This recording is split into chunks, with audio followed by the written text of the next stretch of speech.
On va faire une interview dans le cadre de la campagne officielle pour les élections européennes.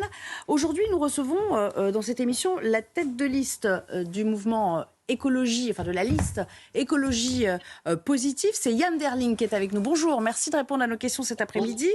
Peut-être avant de commencer votre actualité, avant de parler de votre profession de foi et du programme de votre liste, votre actualité, parce que ça rejoint ces perquisitions qui ont lieu aujourd'hui à Bruxelles et à Strasbourg sur des soupçons d'ingérence russe au PE. Vous avez d'ailleurs porté plainte au parquet national financier sur ces soupçons. Pourquoi? Est-ce que vous étiez, d'une certaine manière, visionnaire? Est-ce que vous avez des informations de première main? Non, je n'avais pas des informations. J'ai exactement les informations que vous aviez, mais ces informations ne sont pas fraîches. C'est-à-dire que ce qui est frais aujourd'hui, c'est la perquisition, mais le fait que la justice belge s'intéresse de près aux possibles ingérences russes dans la campagne électorale des européennes date d'il y a quelques semaines. Et c'est quand on a appris cela, nous, et qu'en plus on avait appris à l'époque que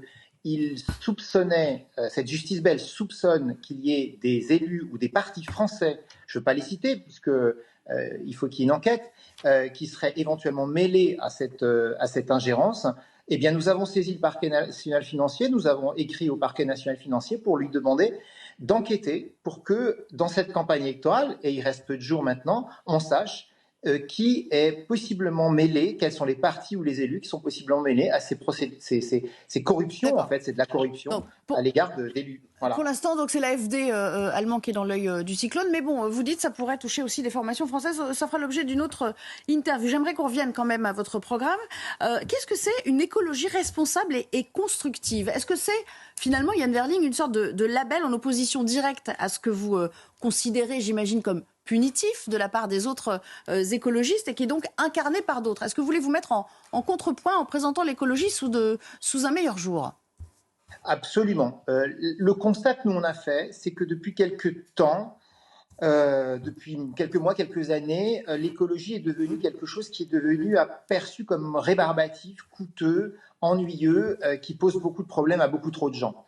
Donc si on veut renverser la vapeur et si on veut quand même pas abandonner l'écologie, parce que là on est vraiment dans une situation où ça recule, eh ben, il faut redonner envie d'écologie. Et c'est ce que nous on a décidé de faire en présentant notre liste, pour montrer qu'on peut aborder cette question de l'écologie d'une toute autre manière, de manière beaucoup plus positive, parce qu'il y a des choses qui se font, ça peut aller dans le bon sens, on peut faire les choses sans prendre les gens à rebrousse-poil, et on peut y arriver. Mais vraiment, là, aujourd'hui, on est vraiment dans une situation où les gens n'ont plus envie d'écologie, et c'est vraiment une catastrophe. Mais une catastrophe pour la planète.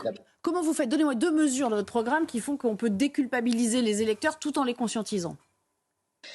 D'abord, vous voyez, par exemple, je pense aux agriculteurs. Aujourd'hui, les agriculteurs, ils disent, nous, on ne peut pas faire d'efforts en matière d'environnement parce qu'on est noyé sous la papasse et on est aujourd'hui en concurrence directe avec des pays qui importent en Europe des produits qui ne sont pas soumis aux mêmes normes environnementales. Donc nous, par exemple, là, on dit un truc très simple aux agriculteurs, c'est nous, on va interdire ou surtaxer les produits importés qui ne respectent pas nos normes environnementales pour vous protéger. Donc, d'une certaine manière, on desserre l'étau sur nos propres agriculteurs qui, aujourd'hui, sont dans une impossibilité de mettre en œuvre les choses. Ça, c'est une mesure très, très simple. Et puis, de manière un peu réaliste aussi, pour un autre exemple, sur la question de l'énergie, par exemple, nous, dans notre liste, on a décidé que le nucléaire faisait partie du mix énergétique, contrairement à Europe Écologie Les Verts qui considèrent que ce n'est pas possible. Nous, on pense qu'on ne peut pas se passer du nucléaire. Oui, de ce point de vue, c'est sûr que vous vous démarquez. Comment vous faites pour redonner des perspectives sociétales? Je m'explique. On voit chez de nombreux écologistes militants, dans des partis un peu plus traditionnels, en effet, ou en tout cas représentés, qu'on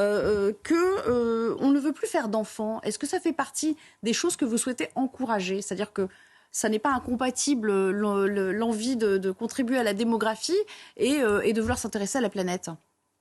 Vous voyez, là, typiquement, on touche du doigt quelque chose de très préoccupant. C'est que l'écologie telle qu'elle est présentée aujourd'hui de manière catastrophiste, en disant aux gens, grosso modo, et notamment aux jeunes gens, et les influenceurs jouent un rôle très déterminant là-dedans, on leur dit, grosso modo, c'est foutu. La planète est foutue.